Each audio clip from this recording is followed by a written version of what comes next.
Hello everyone! Sa video ito ay share ko lang po sa inyo ang bagong update ng new version ni Chamet. So, yung sahod po dati ay tuwing Wednesday and cut off po ng earnings niya ay tuwing Sunday. So, ngayon nagbago na po, hindi na po tuwing Wednesday dahil nag-update na nga po siya. So, inilipat niya na po yung pasahod ni Chamet. Hindi na po Wednesday katulad dati. Okay po.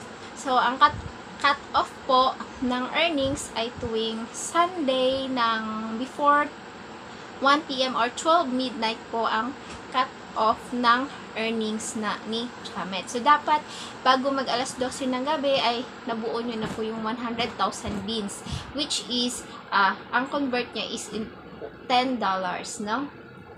Ang 100,000 beans is equal to $10 na pwede na nating ma-withdraw kapag nabuo natin siya bago pa mag-12 midnight.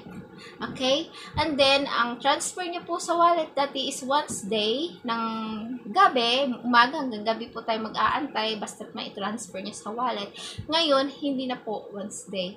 Tuwing Monday na po ang transfer niya sa wallet. So, mas pinabilis niya. Kasi dati, pag nabuo mo ng Sunday, aantay ka pa ng Wednesday. Ngayon, hindi na. Nabuo mo siya ng Sunday, kinabukasan Monday na. So, pwede na po nating makash out yung ating earnings. So, mas maganda, mas pinabilis.